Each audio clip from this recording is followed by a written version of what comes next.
Welcome back to Joe's GF Toronto Maple Leafs weekly recap. Hockey Night in Canada just ended 10 minutes ago. 2-1, very boring game. Some chances towards the end. Third period picked up a little bit, but both teams didn't have it. Quinn Hughes wasn't in, but we don't really even need this. Bottom line, they turned it around after the 3-game losing streak. They went out west. I knew they were going to play better in front of the diehard fans on the road. Always love it. Edmonton, then Seattle. Calgary, then Seattle. But either way, 3 in a row. And then tonight they take the L, but it was 2-1. Not that it was, they didn't get blown out or anything. But again, much needed break. 4 nations face off. I guess we'll get into that quickly. Canada, USA, Finland, and Sweden. I've got a couple buddies here in the background, but everyone thinks that Canada, just because they don't have the big name goalie, that USA's got it because they have Hellebuck and all that. It much like a coach here for soccer and hockey. When you get into a short tournament, you could have, unless you have Michael Jordan, which none of these hockey players are.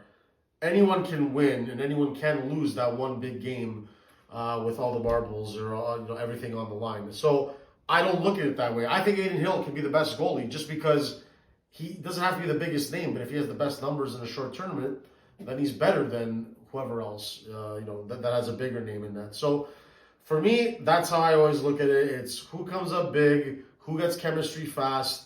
Finland obviously looks like they'd be the 4th best team. 3rd best, I would have to say Sweden. Number 2, USA. Canada, I still say number 1. But I still don't understand how Mark Scheifele didn't make the team. Having said that, Quinn Hughes and Sidney Crosby might be pulling out. I saw something, they mentioned something there. But get Mark Scheifele in there.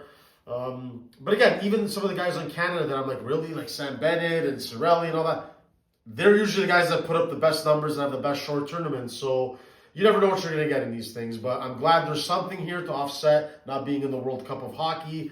The Olympics is back 2026, 2028. We should get the World Cup back and get in a cycle. The only issue, you have to have Russia and Czechia back in. Czech Republic for me.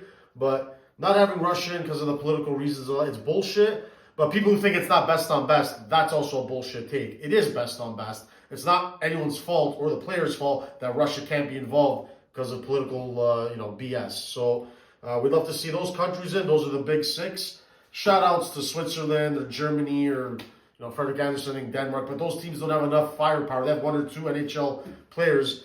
I don't think they can, but someone will round out those last couple spots. But it's really those top 6. How about Germany? Germany, I mentioned them, but again, Draisaitl, who else? Draisaitl and Yossi is Swiss. Hischier is Swiss, but is that enough? Really, even if they had a goalie, I'm sure there's a Swiss goalie. A goalie, a defenseman, and you can't have 3 NHLers versus Canada or USA or Sweden. Sweden's pretty loaded too. They can do it. Willie's wearing the A.